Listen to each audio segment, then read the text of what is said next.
Talent online current affairs ക്ലാസ്സിലേക്ക് സ്വാഗതം. ഏവർക്കും വിശ്വാശംസകൾ. ഇന്ന് നമ്മൾ ചർച്ച ചെയ്യുന്നത് 15ാം നിയമസഭയിലെ മന്ത്രിമാരും അവരുടെ വകുപ്പുകളും അവരുടെ മണ്ഡലങ്ങളുമാണ്. അപ്പോൾ വരൂ ക്ലാസ്സിലേക്ക് കടക്കാം. ഇന്ന് നമ്മൾ ആദ്യം ചർച്ച ചെയ്യുന്നത് 15ാം നിയമസഭയിലെ നമ്മുടെ മുഖ്യമന്ത്രി ആരെന്നാണ്. നമുക്ക് എല്ലാവർക്കും അറിയാം ആരാണ്. പിണറായി വിജയൻ. അദ്ദേഹമാണ് നമ്മുടെ ഇപ്പോഴത്തെ നിലവിലെ മുഖ്യമന്ത്രി, 15ാം നിയമസഭയിലെ മുഖ്യമന്ത്രി. അപ്പോൾ അദ്ദേഹത്തിന്റെ മണ്ഡലം ഏതെന്ന് നമുക്ക് ആദ്യം ഓർത്തു വെക്കാം. ധർമ്മടമാണ്. ഏതാണ് അദ്ദേഹത്തിന്റെ മണ്ഡലം? ധർമ്മടമാണ്. എന്താണ് പിണറായി വിജയൻ അദ്ദേഹത്തിന്റെ മണ്ഡലം എന്ന് പറയുന്നത്. ഇനി അദ്ദേഹം കൈകാര്യം ചെയ്യുന്ന വകുപ്പുകൾ ഏതൊക്കെയാണെന്ന് കൂടി നമുക്ക് ഓർത്തു വെക്കാം. അപ്പോൾ ഓർത്തു വെക്കാം എന്താണ് ആഭ്യന്തരം. ഏതൊക്കെ വകുപ്പുകളാണ് അദ്ദേഹം കൈകാര്യം ചെയ്യുന്നത്? ആഭ്യന്തരം, പൊതുഭരണം, അതേപോലെ അഖിലേന്ത്യാ സർവീസ്, ശാസ്ത്ര സാങ്കേതിക പരിസ്ഥിതി വകുപ്പ്, ഉദ്യോഗസ്ഥ ഭരണ പരിഷ്കാരം, വിവര സാങ്കേതിക വിദ്യ, ദുരിതാശ്വാസം, വിമാനത്താവളങ്ങൾ, metro rail, information and public relations, അതേപോലെ വിജിലൻസ്, പ്രവാസി കാര്യം. ഇത്രയുമാണ് അദ്ദേഹത്തിന്റെ വകുപ്പുകൾ എന്നുള്ളത് ഓർത്തു വെക്കാം. അപ്പോൾ ഓർത്തു വെക്കുക എന്താണ് പിണറായി വിജയൻ അദ്ദേഹമാണ് നമ്മുടെ മുഖ്യമന്ത്രി, നിലവിലെ മുഖ്യമന്ത്രി, 15ാം നിയമസഭയിലെ മുഖ്യമന്ത്രി. അപ്പോൾ അദ്ദേഹത്തിന്റെ മണ്ഡലം ഏതെന്ന് നമ്മൾ പറഞ്ഞു. എന്താണ്? ധർമ്മടമാണ് അദ്ദേഹത്തിന്റെ മണ്ഡലം. ഇനി അദ്ദേഹം കൈകാര്യം ചെയ്യുന്ന വകുപ്പുകൾ ഏതൊക്കെയാണെന്ന് നമ്മൾ പറഞ്ഞു. ആഭ്യന്തരം, പൊതുഭരണം, അഖിലേന്ത്യാ സർവീസ്, അതേപോലെ തന്നെ ശാസ്ത്ര സാങ്കേതിക പരിസ്ഥിതി വകുപ്പ്, ഉദ്യോഗസ്ഥ ഭരണ പരിഷ്കാരം, വിവര സാങ്കേതിക വിദ്യ, ദുരിതാശ്വാസം, വിമാനത്താവളങ്ങൾ, metro rail, information and public relations, അതേപോലെ തന്നെ വിജിലൻസ്, പ്രവാസി കാര്യം എന്നീ വകുപ്പുകളാണ് അദ്ദേഹം കൈകാര്യം ചെയ്യുന്നത്. അടുത്ത നമ്മൾ നോക്കുന്നത് കെ രാജനാണ്. അപ്പോൾ എന്താണ് കെ രാജൻ? നമ്മുടെ മന്ത്രിയായിട്ടുള്ള കെ രാജൻ അദ്ദേഹം ഏത് മണ്ഡലത്തിൽ നിന്നുള്ളതാണ്? ഏത് മണ്ഡലത്തിൽ നിന്നാണ് അദ്ദേഹം തിരഞ്ഞെടുക്കപ്പെട്ടത് എന്നുള്ളത് നമുക്ക് ആദ്യം ഓർത്തു വെക്കാം. ഒല്ലൂരാണ് അദ്ദേഹത്തിന്റെ മണ്ഡലം. ഏതാണെന്ന് ഓർത്തു വെക്കുക. ഒല്ലൂരാണ് അദ്ദേഹത്തിന്റെ മണ്ഡലം. എന്താണ് കെ രാജൻ അദ്ദേഹത്തിന്റെ മിനിസ്റ്റർ. കെ രാജന്റെ മണ്ഡലം ഏതാണ്? ഒല്ലൂരാണ്. ഇനി അദ്ദേഹം കൈകാര്യം ചെയ്യുന്ന വകുപ്പുകൾ ഏതൊക്കെയാണെന്ന് ഓർത്തു വെക്കാം. Land revenue. എന്താണ് ലാൻഡ് റവന്യൂ? അതിൽ ഏതൊക്കെ ഉൾപ്പെടുന്നു? ഭൂനികുതി, സർവേ, ലാൻഡ് റെക്കോർഡ്സ് എന്നിവ ഉൾപ്പെടുന്ന ലാൻഡ് റവന്യൂ വകുപ്പും, അതേപോലെ തന്നെ ഭൂപരിഷ്കരണം ഇതും ഉൾപ്പെടുന്നു. അതേപോലെ തന്നെ ഭവന നിർമ്മാണം. ഇത്രയുമാണ് അദ്ദേഹത്തിന്റെ വകുപ്പുകൾ. ഓർത്തു വെക്കുക ലാൻഡ് റവന്യൂ. അതിൽ ഉൾപ്പെടുന്നത് ഏതൊക്കെയാണ്? ഭൂനികുതി, സർവേ, ലാൻഡ് റെക്കോർഡ്സ്, ഭൂപരിഷ്കരണം എന്നിവ ഉൾപ്പെടുന്നു. അതേപോലെ തന്നെ മറ്റൊരു വകുപ്പാണ് എന്താണ് ഭവന നിർമ്മാണം എന്നുള്ള കാര്യം ഓർത്തു വെക്കാം. അപ്പോൾ നമുക്ക് താമസിക്കുവാനായിട്ടോ അല്ലെങ്കിൽ ഒരു മനുഷ്യന്റെ ഏറ്റവും അവിഭാജ്യ ഘടകമായിട്ടുള്ള ഭവനവും അതേപോലെ അതിന് വേണ്ടിയിട്ടുള്ള സ്ഥലവും ഇത് രണ്ടും കൈകാര്യം ചെയ്യുന്നത് ആരാണ്? കെ രാജനാണ്. നമുക്ക് ഏറ്റവും അത്യാവശ്യമുള്ള പാർപ്പിടം ഒരുക്കുന്നത് ആരാണെന്ന് ഓർത്തു വെക്കുക. കെ രാജനാണ്. അപ്പോൾ ഓർത്തു വെക്കുക ഭവനം, അത് താമസിക്കുവാൻ വേണ്ടിയിട്ടുള്ള ലാൻഡും അതും നമുക്ക് നൽകുന്നത് ആരാണെന്ന് ഓർത്തു വെക്കാം. കെ രാജനാണ്. അപ്പോൾ അദ്ദേഹത്തിന്റെ മണ്ഡലം ഏതാണ്? ഒല്ലൂരാണ്. ഇനി അടുത്തത് നമ്മൾ നോക്കുന്നത് റോഷി അഗസ്റ്റിൻ. ആരാണ്? റോഷി അഗസ്റ്റിൻ. അപ്പോൾ അദ്ദേഹത്തിന്റെ മണ്ഡലം ഏതാണെന്ന് ഓർത്തു വെക്കുക. ഇടുക്കിയാണ്. എവിടെയാണ്? ഇടുക്കിയാണ് അദ്ദേഹത്തിന്റെ മണ്ഡലം എന്ന് ഓർത്തു വെക്കാം. ഇനി അദ്ദേഹം കൈകാര്യം ചെയ്യുന്ന വകുപ്പുകൾ ഏതൊക്കെയാണെന്ന് പറയാം. ജലവിഭവം. എന്താണ് ജലവിഭവം? കമാൻഡ് ഏരിയ ഡെവലപ്മെന്റ് അതോറിറ്റി, ഭൂഗർഭജലം, ജലവിതരണവും ശുചീകരണവുമാണ് അദ്ദേഹം കൈകാര്യം ചെയ്യുന്നത്. അപ്പോൾ നമുക്ക് ജലം നൽകുന്നത് ആരാണെന്ന് ഓർത്തു വെക്കുക. റോഷി അഗസ്റ്റിൻ ആണ്. അദ്ദേഹമാണ് നമുക്ക് ജലം പ്രൊഡ്യൂസ് ചെയ്യുന്നതെന്ന് ഓർത്തു വെക്കാം. അപ്പോൾ നമുക്ക് ഇങ്ങനെ കണക്ട് ചെയ്ത് വെക്കാം. ഏറ്റവും കൂടുതൽ ജലം നമുക്ക് എവിടെ നിന്നാണ് ലഭിക്കുന്നത്? ഇടുക്കിയിൽ നിന്ന് വന്നിട്ടുള്ള റോഷി അഗസ്റ്റിനിൽ നിന്നാണ് കിട്ടുന്നത് എന്ന് കണക്ട് ചെയ്ത് വെക്കാം. അപ്പോൾ അദ്ദേഹത്തിന്റെ വകുപ്പുകൾ ഏതൊക്കെയാണെന്ന് ഓർത്തു വെക്കുക. ജലവിഭവം, കമാൻഡ് ഏരിയ ഡെവലപ്മെന്റ് അതോറിറ്റി, ഭൂഗർഭജലം, ജലവിതരണവും ശുചീകരണവും. ഇത്രയുമാണ് അദ്ദേഹത്തിന്റെ വകുപ്പുകൾ. അടുത്ത നമ്മൾ നോക്കുന്നത് ഏത് മിനിസ്റ്ററാണ്? കെ കൃഷ്ണൻകുട്ടിയാണ്. ആരെക്കുറിച്ചാണ്? കെ കൃഷ്ണൻകുട്ടിയാണ്. അപ്പോൾ അദ്ദേഹത്തിന്റെ മണ്ഡലം ഏതാണെന്ന് ഓർത്തു വെക്കാം. എന്താണ്? ചിറ്റൂരാണ് അദ്ദേഹത്തിന്റെ മണ്ഡലം. കെ കൃഷ്ണൻകുട്ടി അദ്ദേഹത്തിന്റെ മണ്ഡലം ഏതാണ്? ചിറ്റൂരാണ്. ഇനി അദ്ദേഹം കൈകാര്യം ചെയ്യുന്ന വകുപ്പുകൾ ഏതൊക്കെയാണെന്ന് ഓർത്തു വെക്കാം. വൈദ്യുതിയും അതേപോലെ തന്നെ അനേർട്ടുമാണ്. എന്താണ്? വൈദ്യുതിയും അനേർട്ടുമാണ് അദ്ദേഹം കൈകാര്യം ചെയ്യുന്ന വകുപ്പുകൾ. ഓർത്തു വെക്കുക വൈദ്യുതിയും അനേർട്ടുമാണ്.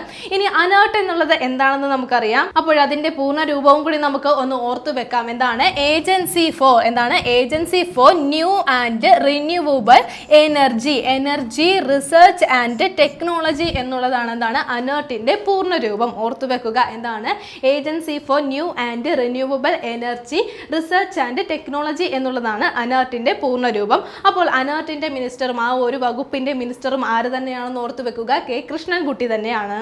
അടുത്ത നമ്മൾ നോക്കുന്ന മിനിസ്റ്റർ ഏതാണ്? എ കെ ശശീന്ദ്രനാണ്. ആരാണ്? AK ശശീന്ദ്രനാണ്. ഇനി അദ്ദേഹത്തിന്റെ മണ്ഡലം ഏതാണെന്ന് ഓർത്തു വെക്കാം, ഏലത്തൂരാണ്. ഏതാണ്? ഏലത്തൂരാണ് അദ്ദേഹത്തിന്റെ മണ്ഡലം. ഏലത്തൂരാണ് അദ്ദേഹത്തിന്റെ മണ്ഡലം. ഇനി അദ്ദേഹം കൈകാര്യം ചെയ്യുന്ന വകുപ്പുകൾ ഏതൊക്കെയാണ്? വനം, അതേപോലെ വന്യജീവി സംരക്ഷണം. എന്താണ്? വനവും വന്യജീവി സംരക്ഷണവുമാണ് അദ്ദേഹം കൈകാര്യം ചെയ്യുന്ന വകുപ്പുകൾ. അപ്പോൾ ഓർത്തു വെക്കുക, AK ശശീന്ദ്രൻ, അദ്ദേഹത്തിന്റെ മണ്ഡലം ഏതാണ്? ഏലത്തൂർ ആണെന്ന് പറഞ്ഞു. അപ്പോൾ അദ്ദേഹം കൈകാര്യം ചെയ്യുന്ന വകുപ്പുകൾ ഏതൊക്കെയാണ്? വനവും അതേപോലെ വന്യജീവി സംരക്ഷണവുമാണ്. അപ്പോൾ നമുക്ക് കണക്ട് ചെയ്ത് വെക്കാം, വനത്തിൽ നിന്ന് കിട്ടുന്ന ഏലക്കയാണ് വന്യജീവികളുടെ സംരക്ഷണത്തിന് കാരണം എന്നുള്ളത് ഒരു ചെറിയൊരു കോഡായിട്ട് നമുക്ക് ഓർത്തു വെക്കാം. അപ്പോൾ ഓർത്തു വെക്കുക എന്താണ്? AK ശശീന്ദ്രനാണ് എന്താണ്? വനം, അതേപോലെ വന്യജീവി സംരക്ഷണം എന്നിവ എന്താണ് കൈകാര്യം ചെയ്യുന്നത്. അപ്പോൾ വനത്തിൽ നിന്ന് കിട്ടുന്ന ഏലക്കയാണ് വന്യജീവികളുടെ സംരക്ഷണത്തിന് കാരണം. അപ്പോൾ അതുകൂടി ഓർത്തു വെക്കാം. അപ്പോൾ എന്താണ് അദ്ദേഹത്തിന്റെ മണ്ഡലം ഏതാണ്? ഏലത്തൂരാണ്. ഇനി അടുത്ത നമ്മൾ ചർച്ച ചെയ്യുന്നത് രാമചന്ദ്രൻ കടന്നപ്പള്ളിയാണ്. ആരാണ്? രാമചന്ദ്രൻ കടന്നപ്പള്ളി. ഇനി അദ്ദേഹത്തിന്റെ മണ്ഡലം ഏതാണെന്ന് ഓർത്തു വെക്കാം, കണ്ണൂരാണ്. എന്താണ്? കണ്ണൂരാണ് എന്താണ് അദ്ദേഹത്തിന്റെ മണ്ഡലം, കണ്ണൂരാണ്. അദ്ദേഹം കൈകാര്യം ചെയ്യുന്ന വകുപ്പുകൾ ഏതൊക്കെയാണെന്ന് ഓർത്തു വെക്കാം, രജിസ്ട്രേഷൻ, മ്യൂസിയം, ആർക്കിയോളജി. എന്താണ്? രജിസ്ട്രേഷൻ, മ്യൂസിയം, ആർക്കിയോളജി എന്നീ വകുപ്പുകളാണ് അദ്ദേഹം കൈകാര്യം ചെയ്യുന്നത്. ആരാണെന്ന് ഓർത്തു വെക്കുക, രാമചന്ദ്രൻ കടന്നപ്പള്ളിയാണ്. അദ്ദേഹത്തിന്റെ മണ്ഡലം ഏതാണ്? കണ്ണൂരാണ്. ഇനി അദ്ദേഹത്തിന്റെ വകുപ്പുകൾ ഓർത്തു വെക്കാൻ നമുക്ക് എല്ലാവർക്കും അറിയാവുന്ന ഒരു കോഡ് തന്നെയാണ്, എന്നാലും ഞാൻ പറയാം. എന്താണ്? മ്യൂസിയം. മ്യൂസിയത്തിൽ കടന്നു പറ്റണമെങ്കിൽ എന്താണ്? രജിസ്ട്രേഷൻ ആവശ്യമാണ്. നമ്മളെല്ലാവരും ഓൾറെഡി നമുക്ക് അറിയാവുന്ന ഒരു കോഡാണ്. എന്താണ്? മ്യൂസിയത്തിൽ കടന്നു ചെല്ലണമെങ്കിൽ രജിസ്ട്രേഷൻ ആവശ്യമാണ് എന്നുള്ള ഒരു കോഡ് നമുക്ക് അദ്ദേഹത്തിന്റെ ഈ രണ്ട് വകുപ്പുകൾ ലഭിക്കുന്നതിന് ഓർത്തു വെക്കുന്നതിന് സഹായകരമാകും. അതോടൊപ്പം തന്നെ ഓർത്തു വെക്കുക എന്താണ്? ആർക്കിയോളജിയും അദ്ദേഹത്തിന്റെ ഡിപ്പാർട്ട്മെന്റ് തന്നെയാണ്, അദ്ദേഹത്തിന്റെ വകുപ്പ് തന്നെയാണ്. അപ്പോൾ അദ്ദേഹത്തിന്റെ മണ്ഡലം ഏതാണെന്ന് നമ്മൾ പറഞ്ഞു, കണ്ണൂരാണ്. ഇനി അടുത്തത് നമ്മൾ നോക്കുന്നത് താനൂർ മണ്ഡലത്തിൽ നിന്നുള്ള ഒരു വ്യക്തിയെ കുറിച്ചാണ്. എന്താണ്? താനൂർ മണ്ഡലത്തിൽ നിന്നുള്ള ഒരു മിനിസ്റ്റർ ആണ്. ആരാണെന്ന് ഓർത്ത് വെക്കുക, വി അബ്ദുറഹിമാൻ ആണ്. ആരാണ്? വി അബ്ദുറഹിമാൻ ആണ്. അപ്പോൾ അദ്ദേഹത്തിന്റെ മണ്ഡലം ഏതാണ്? താനൂരാണ്. എന്താണ്? താനൂരിൽ നിന്നുള്ള എന്താണ്? വി അബ്ദുറഹിമാൻ ആണ്. ഇനി അദ്ദേഹത്തിന്റെ ഡിപ്പാർട്ട്മെന്റുകൾ ഏതൊക്കെയാണെന്ന് നമുക്ക് ഓർത്ത് വെക്കാം, സ്പോർട്സ്, അതേപോലെ Waqf and Hajj, post and telegraph, railway, ന്യൂനപക്ഷ ക്ഷേമം എന്നിവയാണ് അദ്ദേഹം കൈകാര്യം ചെയ്യുന്നത്. അപ്പോൾ ഓർത്ത് വെക്കുക, വി അബ്ദുറഹിമാൻ ആണ്. അദ്ദേഹത്തിന്റെ മണ്ഡലം ഏതാണ്? താനൂരാണ്. താനൂരാണ് അദ്ദേഹത്തിന്റെ മണ്ഡലം. ഇനി അദ്ദേഹം കൈകാര്യം ചെയ്യുന്ന ഡിപ്പാർട്ട്മെന്റുകൾ ഏതൊക്കെയാണ്? സ്പോർട്സ് ഉണ്ട്, അതേപോലെ Waqf and Hajj, post and telegraph, railway, ന്യൂനപക്ഷ ക്ഷേമം എന്നിവയാണ് അദ്ദേഹം കൈകാര്യം ചെയ്യുന്നത്. അടുത്തത് നമ്മൾ നോക്കുന്ന മിനിസ്റ്റർ ഏതാണ്? GR അനിലാണ്. ആരാണ്? GR അനിലാണ്. അദ്ദേഹം ഏത് മണ്ഡലത്തിൽ നിന്നാണെന്ന് ഓർത്തു വെക്കാം, നെടുമങ്ങാട്. ഓർത്തു വെക്കുക, എവിടെയാണ്? നെടുമങ്ങാടാണ് അദ്ദേഹത്തിന്റെ മണ്ഡലം വരുന്നത്. നെടുമങ്ങാടാണ് അദ്ദേഹത്തിന്റെ മണ്ഡലം. ഇനി ഏതൊക്കെയാണ് വകുപ്പുകളെന്ന് നമുക്ക് നോക്കാം. ഭക്ഷ്യ പൊതുവിതരണം, ഉപഭോക്തൃ കാര്യം, അതേപോലെ ലീഗൽ മെട്രോളജി എന്നിവയാണ് അദ്ദേഹം കൈകാര്യം ചെയ്യുന്നത്. ഓർത്തു വെക്കാം എന്താണ്? ഭക്ഷ്യ പൊതുവിതരണം, അതേപോലെ ഉപഭോക്തൃ കാര്യം, ലീഗൽ മെട്രോളജി എന്നിവയാണ് എന്താണ്? GR അനിൽ കൈകാര്യം ചെയ്യുന്നത്. ഇനി അദ്ദേഹം ഒരു അഡ്വക്കേറ്റ് ആണ് എന്നുള്ള കാര്യം കൂടി ഓർത്തു വെക്കുക. ആരാണ്? GR അനിൽ. അദ്ദേഹം എന്താണ്? ഒരു അഡ്വക്കേറ്റ് ആണ്. അപ്പോൾ ഇത് പഠിക്കാൻ വേണ്ടിയിട്ട് നമുക്കൊരു കോഡ് ഉപയോഗിക്കാം. എന്താണ്? GR അനിൽ അദ്ദേഹത്തിന്റെ വകുപ്പുകൾ കൂടി നമുക്ക് ഓർത്തു വെക്കാൻ വേണ്ടി ഒരു കോഡ് പഠിക്കാം. അപ്പോൾ വെറുതെ കോഡിന് വേണ്ടി മാത്രമാണ്. ഇപ്പോൾ നമ്മൾ ഭക്ഷ്യ പൊതുവിതരണ സ്ഥാപനങ്ങളിൽ നിന്ന് നമ്മൾ സാധനങ്ങൾ വാങ്ങിച്ചിട്ട് നമുക്ക് മോശം അനുഭവം ഉണ്ടാവുകയാണെങ്കിൽ, സാധാരണ കടകളിൽ നിന്ന് ഒരു സാധനം വാങ്ങിച്ച് മോശം അനുഭവമാണ് നമുക്ക് ഉണ്ടാകുന്നത്, മോശം പ്രൊഡക്റ്റ് ആണ് നമുക്ക് ലഭിക്കുകയാണെങ്കിൽ നമ്മൾ എന്ത് ചെയ്യും? ഉപഭോക്തൃ കാര്യം ആ ഒരു ഡിപ്പാർട്ട്മെന്റിലോട്ട് പോകും. അപ്പോൾ അവിടെ നമുക്ക് എന്ത് വേണം? ലീഗലായിട്ട് അത് കൈകാര്യം ചെയ്യേണ്ടി വരും. അപ്പോൾ ലീഗലായിട്ട് അത് കൈകാര്യം ചെയ്യാനായിട്ട് ആരുണ്ടാവും? അഡ്വക്കേറ്റ് ആയിട്ടുള്ള GR അനിൽ അവിടെ ഉണ്ടാകും. അപ്പോൾ ഇങ്ങനെ അതൊന്ന് കണക്ട് ചെയ്ത് വെക്കാം. അപ്പോൾ അദ്ദേഹം ഓർത്തു വെക്കുക എന്താണ്? GR അനിൽ. അദ്ദേഹം ഒരു അഡ്വക്കേറ്റ് ആണ്. അപ്പോൾ അദ്ദേഹത്തിന്റെ വകുപ്പുകൾ ഏതൊക്കെയാണ്? ഭക്ഷ്യ പൊതുവിതരണം, അതേപോലെ ഉപഭോക്തൃ കാര്യം, ലീഗൽ മെട്രോളജി എന്നിവയാണ്. അപ്പോൾ അദ്ദേഹത്തിന്റെ വകുപ്പും ഈ ഒരു കോഡ് ഉപയോഗിച്ച് പഠിച്ചു വെക്കാം. ഇനി അടുത്തത് നമ്മൾ നോക്കുന്നത് KN ബാലഗോപാൽ ആണ്. ആരെയാണ്? KN ബാലഗോപാൽ ആണ്. അപ്പോൾ അദ്ദേഹത്തിന്റെ മണ്ഡലം ഏതാണെന്ന് ഓർത്തു വെക്കാം, കൊട്ടാരക്കരയാണ്. എന്താണ്? കൊട്ടാരക്കരയാണ് അദ്ദേഹത്തിന്റെ മണ്ഡലം വരുന്നത്. ഇനി അദ്ദേഹം കൈകാര്യം ചെയ്യുന്നത് ഏതൊക്കെ ഡിപ്പാർട്ട്മെന്റുകളാണ്? ധനകാര്യം, അതേപോലെ treasury, lottery, stamps and stamp duties, സംസ്ഥാന ഇൻഷുറൻസ് എന്നിവയാണ് അദ്ദേഹം കൈകാര്യം ചെയ്യുന്നത്. അപ്പോൾ ഓർത്തു വെക്കുക, ആരാണ്? KN ബാലഗോപാൽ ആണ്. അദ്ദേഹത്തിന്റെ മണ്ഡലം എവിടെയാണ്? കൊട്ടാരക്കരയാണ്. ഇനി അദ്ദേഹത്തിന്റെ ഡിപ്പാർട്ട്മെന്റുകൾ ഏതൊക്കെയാണെന്ന് നമ്മൾ പറഞ്ഞു. ധനകാര്യം, treasury, lottery, stamps and stamp duty, സംസ്ഥാന ഇൻഷുറൻസ് എന്നിവയാണ് അദ്ദേഹത്തിന്റെ ഡിപ്പാർട്ട്മെന്റുകൾ. അടുത്തത് നമ്മൾ നോക്കുന്നത് R ബിന്ദു ആണ്. ആരാണ്? R ബിന്ദു ബിന്ദുവാണ്. അപ്പോൾ മണ്ഡലം ഏതെന്ന് നമുക്ക് ആദ്യം ഓർത്ത് വെക്കാം. ഇരിഞ്ഞാലക്കുടയാണ്. എവിടെയാണ്? ഇരിഞ്ഞാലക്കുടയാണ് എന്താണ് മണ്ഡലമായി വരുന്നത്. മണ്ഡലം വരുന്നത് എവിടെയാണ്? ഇരിഞ്ഞാലക്കുടയാണ്. അപ്പോൾ ഇരിഞ്ഞാലക്കുട മണ്ഡലത്തിൽ നിന്ന് വരുന്ന ആർ ബിന്ദു അദ്ദേഹത്തിന്റെ വകുപ്പുകൾ ഏതൊക്കെയെന്ന് നമുക്ക് ഓർത്ത് വെക്കാം. ഉന്നത വിദ്യാഭ്യാസം, അതേപോലെ സാങ്കേതിക വിദ്യാഭ്യാസം, അതേപോലെ തന്നെ സാമൂഹ്യ നീതി എന്നിവയാണ് എന്താണ് ആർ ബിന്ദു കൈകാര്യം ചെയ്യുന്ന വകുപ്പുകൾ. അപ്പോൾ ഓർത്ത് വെക്കുക, ഉന്നത വിദ്യാഭ്യാസം നമുക്ക് വലുതായി കഴിഞ്ഞിട്ട് നമുക്ക് ആവശ്യമുള്ള വിദ്യാഭ്യാസവും, വലുതായി കഴിയുമ്പോഴാണ് നമ്മൾ എന്താണ് സാങ്കേതിക വിദ്യാഭ്യാസം കൂടുതലായിട്ട് നമുക്ക് കിട്ടുന്നത്. അപ്പോൾ വലുതായി കഴിഞ്ഞ ഒരു സമൂഹത്തിലോട്ട് ചെല്ലുമ്പോൾ നമുക്ക് കിട്ടേണ്ട നീതിയുമാണ് എന്താണ് ഇതിലൂടെ കണക്ട് ചെയ്ത് വെക്കേണ്ടത്. അപ്പോൾ ഓർത്ത് വെക്കുക, ആർ ബിന്ദുവാണ് എന്താണ് ഉന്നത വിദ്യാഭ്യാസം, സാങ്കേതിക വിദ്യാഭ്യാസം, സാമൂഹിക നീതി എന്നിവ കൈകാര്യം ചെയ്യുന്നത്. അടുത്ത നമ്മൾ നോക്കുന്നത് ജെ ചിഞ്ചുറാണിയാണ്. ആരാണ്? ജെ ചിഞ്ചുറാണിയാണ്. അപ്പോൾ ചിഞ്ചുറാണി ഏത് മണ്ഡലത്തിൽ നിന്നുമാണ് വന്നിട്ടുള്ളതെന്ന് നമുക്ക് ആദ്യം നോക്കാം. ചടയമംഗലമാണ്. എവിടെയാണ്? ചടയമംഗലത്തിൽ നിന്നുമാണ് എന്താണ് ചിഞ്ചുറാണി വന്നിട്ടുള്ളത്. ഇനി ഏതൊക്കെയാണ് വകുപ്പുകളെന്ന് നമുക്ക് നോക്കാം. മൃഗസംരക്ഷണം, ക്ഷീരവികസനം, മൃഗശാല, Kerala veterinary and animal science university എന്നുള്ളവയാണ് എന്താണ് ചിഞ്ചുറാണിയുടെ വകുപ്പുകൾ എന്നുള്ള കാര്യം ഓർത്തു വെക്കാം. അപ്പോൾ നമുക്ക് കണക്ട് ചെയ്ത് വെക്കാം. ചിഞ്ചുറാണി എന്താണ് ഒരു ഗ്രാമത്തിലുള്ള ഒരു കുട്ടിയാണ്. അപ്പോൾ ചിഞ്ചുറാണിക്ക് എന്താണ് ഇഷ്ടം പോലെ മൃഗങ്ങളും ഉണ്ടെന്ന് ഓർത്തു വെക്കുക. അപ്പോൾ മൃഗങ്ങൾ ഇഷ്ടം പോലെ ഉള്ളത് കാരണം ചിഞ്ചുറാണിയുടെ പ്രധാന പണി എന്താണ്? മൃഗസംരക്ഷണവും അതേപോലെ ഇഷ്ടം പോലെ പശുക്കളുണ്ട്, അതുകൊണ്ട് ക്ഷീരവികസനമുണ്ട്, അതേപോലെ കുറേ മൃഗങ്ങളുള്ളത് കൊണ്ട് എന്താണ് ഒരു മൃഗശാലയും ഉണ്ട്. അപ്പോൾ ഇവയെല്ലാം പരിപാലിക്കാൻ വേണ്ടിയിട്ട് കേരള വെറ്ററിനറിയും ഉണ്ട്, അതേപോലെ അനിമൽ സയൻസ് യൂണിവേഴ്സിറ്റിയും ആർക്കുണ്ട്? ചിഞ്ചുറാണിക്കുണ്ട് എന്നുള്ളത് കണക്ട് ചെയ്ത് വെക്കുക. അപ്പോൾ ഇത് നമ്മൾ പഠിക്കാൻ വേണ്ടിയിട്ടാണ് ഈ കോഡുകൾ പറയുന്നത് എന്നുള്ള കാര്യം കൂടി ഓർത്ത് വെക്കുക, അല്ലാതെ വേറെ രീതിയിൽ ഇത് കണക്കെടുക്കരുത്. അപ്പോൾ ചിഞ്ചുറാണിയുടെ മണ്ഡലം ഏതാണെന്ന് നമ്മൾ പറഞ്ഞു, ചടയമംഗലമാണ്. അപ്പോൾ ഇത്രയും വകുപ്പുകളും ഓർത്തു വെക്കുക. അടുത്തത് നമ്മൾ നോക്കുന്നത് തൃത്താലയിൽ നിന്നുമുള്ള MP രാജേഷിനെ കുറിച്ചാണ്. ആരാണ്? MP രാജേഷാണ്. ഏതാണ് മണ്ഡലം? തൃത്താലയാണ് MP രാജേഷിന്റെ മണ്ഡലം.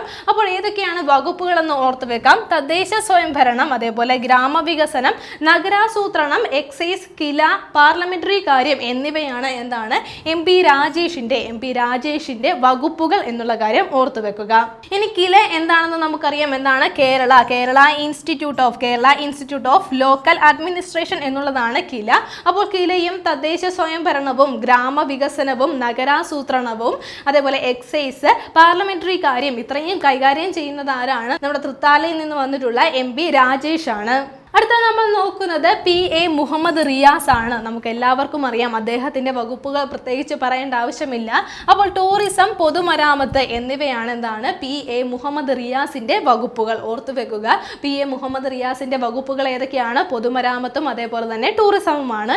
ഇനി അദ്ദേഹത്തിന്റെ മണ്ഡലം ഏതാണെന്ന് ഓർത്തു വെക്കുക. ബേപ്പൂരാണ്. എന്താണ്? ബേപ്പൂരാണ് അദ്ദേഹത്തിന്റെ മണ്ഡലം വരുന്നത്. മണ്ഡലം ഏതാണ്? ബേപ്പൂരാണ്. അപ്പോൾ ഓർത്തു വെക്കാം, PA മുഹമ്മദ് റിയാസിന്റെ മണ്ഡലം ഏതാണ്? ബേപ്പൂരാണ്. അദ്ദേഹം കൈകാര്യം ചെയ്യുന്ന വകുപ്പുകൾ ഏതൊക്കെയാണ്? പൊതുമരാമത്തും അതേപോലെ തന്നെ ടൂറിസവുമാണ്. അടുത്ത നമ്മൾ നോക്കുന്നത് P പ്രസാദ് ആണ്. ആരാണ്? P പ്രസാദ് ആണ്. ഇനി അദ്ദേഹത്തിന്റെ മണ്ഡലം ഏതാണ്? ചേർത്തലയാണ് എന്നാണ് അദ്ദേഹത്തിന്റെ മണ്ഡലം എന്നുള്ള കാര്യം ഓർത്തു വെക്കാം. അപ്പോൾ അദ്ദേഹത്തിന്റെ വകുപ്പുകൾ ഏതാണെന്ന് കൂടി ഓർത്തു വെക്കാം. കൃഷി, അതേപോലെ Kerala agriculture university, warehousing corporation എന്നുള്ളവയാണ് അദ്ദേഹത്തിന്റെ വകുപ്പുകൾ. അപ്പോൾ ചേർത്തലയാണ് അദ്ദേഹത്തിന്റെ മണ്ഡലം എന്ന് പറഞ്ഞു. അപ്പോൾ ചേർത്തലയിൽ അദ്ദേഹം എന്താ ചെയ്യുന്നത്? കൃഷിയാണ് ചെയ്യുന്നത്. അപ്പോൾ കൂടുതൽ കൃഷിയെക്കുറിച്ച് പഠിക്കാൻ വേണ്ടിയിട്ട് അദ്ദേഹത്തിന് എന്തുകൊണ്ട്? കേരള അഗ്രികൾച്ചർ യൂണിവേഴ്സിറ്റിയും ഉണ്ട്. ഇനി ചേർത്തലയിൽ കൃഷി ചെയ്യുന്ന ഈ സാധനങ്ങളൊക്കെ, കൃഷി ഉൽപ്പന്നങ്ങളൊക്കെ അദ്ദേഹം എന്ത് ചെയ്യും? വെയർ ഹൗസിൽ എന്താണ് ചേർത്തലയിൽ തന്നെയുള്ള ഒരു വെയർ ഹൗസിംഗ് കോർപ്പറേഷനിൽ എന്താണ് സ്റ്റോക്ക് ചെയ്ത് വെക്കും. അപ്പോൾ അങ്ങനെ ഒന്ന് ചെറുതായിട്ട് കണക്ട് ചെയ്ത് വെക്കാം. അപ്പോൾ ഓർത്ത് വെക്കുക, P പ്രസാദ് അദ്ദേഹത്തിന്റെ മണ്ഡലം ഏതാണ്? ചേർത്തലയാണ്. അദ്ദേഹത്തിന്റെ വകുപ്പുകൾ ഏതൊക്കെയാണ്? കൃഷിയും അതേപോലെ കേരള അഗ്രികൾച്ചർ യൂണിവേഴ്സിറ്റിയുടെയും വെയർ ഹൗസിംഗ് കോർപ്പറേഷന്റെയും വകുപ്പാണ് അദ്ദേഹത്തിന് വരുന്നത്. അടുത്ത നമ്മൾ നോക്കുന്നത് OR കേളുവിനെ കുറിച്ചാണ്. ആരാണ്? OR കേളു. അപ്പോൾ അദ്ദേഹത്തിന്റെ മണ്ഡലം ഏതാണെന്ന് ഓർത്തു വെക്കാം. മാനന്തവാടിയാണ്. ഏതാണ്? മാനന്തവാടിയാണ് അദ്ദേഹത്തിന്റെ മണ്ഡലം. ഇനി അദ്ദേഹത്തിന്റെ വകുപ്പുകൾ ഏതൊക്കെയാണെന്ന് നമുക്ക് ഓർത്തു വെക്കാം. പട്ടികജാതി, പട്ടികവർഗം, പിന്നാക്കക്ഷേമം എന്നിവയാണ് അദ്ദേഹത്തിന് വരുന്ന ചുമതലകൾ. അപ്പോൾ ഓർത്തു വെക്കുക, ഏതൊക്കെയാണ്? പട്ടികജാതി, പട്ടികവർഗ, പിന്നാക്കക്ഷേമം എന്നിവ കൈകാര്യം ചെയ്യുന്നത് ആരാണ്? OR കേളുവാണ്. ഇനി അദ്ദേഹത്തിന്റെ മണ്ഡലം ഏതെന്ന് നമ്മൾ പറഞ്ഞു. മാനന്തവാടിയാണ് അദ്ദേഹത്തിന്റെ മണ്ഡലം. ഇനി അടുത്ത നമ്മൾ നോക്കുന്ന മിനിസ്റ്റർ പി രാജീവ് ആണ്. ആരാണ്? പി രാജീവ് ആണ്. അദ്ദേഹത്തിന്റെ മണ്ഡലം ഏതാണെന്ന് ഓർത്തു വെക്കാം. കളമശ്ശേരിയാണ്. കളമശ്ശേരിയാണ് അദ്ദേഹത്തിന്റെ മണ്ഡലം. കളമശ്ശേരിയാണ് മണ്ഡലം. ഇനി ഏതൊക്കെ വകുപ്പുകളാണ് അദ്ദേഹം കൈകാര്യം ചെയ്തതെന്ന് ഓർത്തു വെക്കാം. നിയമം, വ്യവസായം, കയർ, വാണിജ്യം, മൈനിങ് ആൻഡ് ജിയോളജി എന്നിവയാണ് അദ്ദേഹം കൈകാര്യം ചെയ്യുന്നത്. അപ്പോൾ ഓർത്തു വെക്കുക ഏതൊക്കെയാണ്? നിയമം, വ്യവസായം, അതേപോലെ കയർ, വാണിജ്യം, മൈനിങ് ആൻഡ് ജിയോളജി എന്നീ വകുപ്പുകളാണ് പി രാജീവ് അദ്ദേഹം എന്താണ് കൈകാര്യം ചെയ്യുന്നത്. അദ്ദേഹത്തിന്റെ മണ്ഡലം ഏതാണെന്ന് പറഞ്ഞു. കളമശ്ശേരിയാണ് അദ്ദേഹത്തിന്റെ മണ്ഡലം. അടുത്ത നമ്മൾ നോക്കുന്നത് വി ശിവൻകുട്ടിയാണ്. ആരാണ്? വി ശിവൻകുട്ടിയാണ്. അപ്പോൾ അദ്ദേഹത്തിന്റെ മണ്ഡലം ഏതാണെന്ന് ആദ്യം ഓർത്തു വെക്കാം. നിയമമാണ്. നിയമമാണ് അദ്ദേഹത്തിന്റെ മണ്ഡലം. ഇനി അദ്ദേഹം കൈകാര്യം ചെയ്യുന്ന ഏറ്റവും പ്രധാനപ്പെട്ട ഒരു വകുപ്പ് നമുക്ക് എല്ലാവർക്കും അറിയാവുന്നതാണ്. എന്താണ്? പൊതുവിദ്യാഭ്യാസമാണ്. അതുപോലെ തന്നെ അദ്ദേഹം തൊഴിൽ, നൈപുണ്യ വികസനം, വ്യവസായിക ട്രൈബ്യൂണലുകൾ എന്നിവയുടെയും എന്താണ് ചുമതല ആർക്ക് തന്നെയാണ്? വി ശിവൻകുട്ടിക്ക് തന്നെയാണ്. അപ്പോൾ അദ്ദേഹത്തിന്റെ മണ്ഡലം ഏതാണെന്ന് ഓർത്തു വെക്കുക. നിയമമാണ് അദ്ദേഹത്തിന്റെ മണ്ഡലം. അദ്ദേഹം കൈകാര്യം ചെയ്യുന്ന വകുപ്പുകൾ ഏതൊക്കെയാണ്? പൊതുവിദ്യാഭ്യാസം, തൊഴിൽ, നൈപുണ്യ വികസനം, വ്യവസായിക ട്രൈബ്യൂണലുകൾ എന്നിവയാണ്. അടുത്ത നമ്മൾ നോക്കുന്നത് വി എൻ വാസവൻ. ആരാണ്? വി എൻ വാസവൻ ആണ്. അപ്പോൾ അദ്ദേഹത്തിന്റെ മണ്ഡലം ഏതാണെന്ന് ഓർത്തു വെക്കുക. ഏറ്റുമാനൂരാണ്. ഏതാണെന്ന് ഓർത്തു വെക്കുക. ഏറ്റുമാനൂരാണ്. ഏറ്റുമാനൂരാണ് എന്താണ് അദ്ദേഹത്തിന്റെ മണ്ഡലം വരുന്നത്. ഇനി അദ്ദേഹത്തിന്റെ വകുപ്പുകൾ ഏതൊക്കെയാണെന്ന് നമുക്ക് ഓർത്തു വെക്കാം. സഹകരണം, തുറമുഖം, ദേവസ്വം എന്നാണ് ഓർത്തു വെക്കുക. സഹകരണം, ദേവസ്വം, അതേപോലെ തന്നെ തുറമുഖം എന്നീ വകുപ്പുകളാണ് ആർക്ക് കീഴിൽ വരുന്നത്? വി എൻ വാസവന് കീഴിൽ വരുന്നത്. ഇനി അദ്ദേഹത്തിന്റെ മണ്ഡലം ഏതാണ്? ഏറ്റുമാനൂരാണ് അദ്ദേഹത്തിന്റെ മണ്ഡലം. അടുത്തത് നമ്മൾ ചർച്ച ചെയ്യുന്നത് മറ്റൊരു വനിതാ മിനിസ്റ്ററിനെ കുറിച്ചാണ്. വീണ ജോർജ് ആണ്. അപ്പോൾ വീണ ജോർജ് അദ്ദേഹത്തിന്റെ മണ്ഡലം ഏതെന്ന് നമുക്ക് ആദ്യം ഓർത്തു വെക്കാം. ആറന്മുളയാണ്. ഏതാണെന്ന് ഓർത്തു വെക്കുക. ആറന്മുളയിൽ നിന്നുമാണ് എന്താണ് വീണ ജോർജ് വന്നിട്ടുള്ളത്. ഇനി ഏതൊക്കെ വകുപ്പുകളാണ് കൈകാര്യം ചെയ്യുന്നത് എന്നുള്ളത് കൂടി നമുക്ക് ഓർത്തു വെക്കാം. ആരോഗ്യം, കുടുംബക്ഷേമം, മെഡിക്കൽ യൂണിവേഴ്സിറ്റി, വനിതാ ശിശുക്ഷേമം, അതേപോലെ ആയുഷ് എന്നിവയാണ് ആര് കൈകാര്യം ചെയ്യുന്നത്? വീണ ജോർജ് കൈകാര്യം ചെയ്യുന്നത്. അപ്പോൾ ഓർത്തു വെക്കുക നമുക്ക് ക്ഷേമവും അതേപോലെ വനിതാ ശിശുക്ഷേമവും വേണമെങ്കിൽ എന്ത് വേണം? ആരോഗ്യം വേണം. ഈ ആരോഗ്യം ലഭിക്കണമെങ്കിൽ എന്താണ്? നമുക്ക് അസുഖം വരുമ്പോഴത്തേക്ക് നമ്മൾ എന്ത് ചെയ്യും? മെഡിക്കൽ കോളേജിൽ പോകാറുണ്ട്. അല്ലെങ്കിൽ നമ്മൾ എന്ത് ചെയ്യാറുണ്ട്? ആയുഷ്, അതായത് ആയുർവേദം, യോഗ, യുനാനി, സിദ്ധ, ഹോമിയോപ്പതി തുടങ്ങിയ കാര്യങ്ങളും എന്താണ് ചെയ്യാറുണ്ട്. അപ്പോൾ ഇതോടെ കണക്ട് ചെയ്ത് വെക്കുക. എന്താണ് ഈ വീണ ജോർജിന്റെ വകുപ്പുകൾ ഏതൊക്കെയാണെന്ന് നമുക്ക് കണക്ട് ചെയ്ത് വെക്കാം. എന്താ? ആരോഗ്യം, കുടുംബക്ഷേമം, വനിതാ ശിശുക്ഷേമം, മെഡിക്കൽ യൂണിവേഴ്സിറ്റി, അതേപോലെ ആയുഷ് എന്നിവയാണ് എന്താണ് വീണ ജോർജ് കൈകാര്യം ചെയ്യുന്ന വകുപ്പുകൾ. അടുത്ത നമ്മൾ നോക്കുന്നത് സജി ചെറിയാൻ. ആരാണ്? സജി ചെറിയാൻ. അപ്പോൾ അദ്ദേഹത്തിന്റെ മണ്ഡലം ഏതാണെന്ന് ഓർത്തു വെക്കാം. ചെങ്ങന്നൂരാണ്. എന്താണ്? ചെങ്ങന്നൂരാണ് അദ്ദേഹത്തിന്റെ മണ്ഡലം വരുന്നത്. അപ്പോൾ സജി ചെറിയാൻ, ചെങ്ങന്നൂര് എന്നുള്ള കാര്യം നമുക്കൊന്ന് കണക്ട് ചെയ്ത് വെക്കാം. അപ്പൊ എന്താണ്? ചെറിയാൻ ചെങ്ങന്നൂരിൽ നിന്നുമാണ് വന്നിട്ടുള്ളത്. അപ്പോൾ അദ്ദേഹത്തിന്റെ വകുപ്പുകൾ ഏതൊക്കെയാണ്? സാംസ്കാരികം, മത്സ്യബന്ധനം, ഫിഷറീസ് സർവകലാശാല, യുവജനകാര്യം തുടങ്ങിയവയാണ് സജി ചെറിയാൻ അദ്ദേഹത്തിന്റെ വകുപ്പുകൾ. അപ്പോൾ അദ്ദേഹത്തിന്റെ ചുമതല, അദ്ദേഹം എന്തിൻ്റെയൊക്കെ ചുമതല വഹിക്കുന്നു? സാംസ്കാരികം, മത്സ്യബന്ധനം, ഫിഷറീസ് സർവകലാശാല, യുവജനകാര്യം തുടങ്ങിയവയുടെ കാര്യങ്ങളൊക്കെ ചുമതലയേറ്റിട്ടുള്ളത് ആരാണ്? സജി ചെറിയാനാണ്.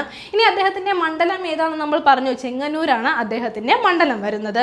അടുത്ത നമ്മൾ നോക്കുന്നത് ഗണേഷ് കുമാർ ആണ്. ആരാണ്? ഗണേഷ് കുമാർ. നമുക്കറിയാം ആക്ടർ ആയിരുന്നു അദ്ദേഹം. എന്താണ്? ഇപ്പോൾ മിനിസ്റ്റർ ആണ്.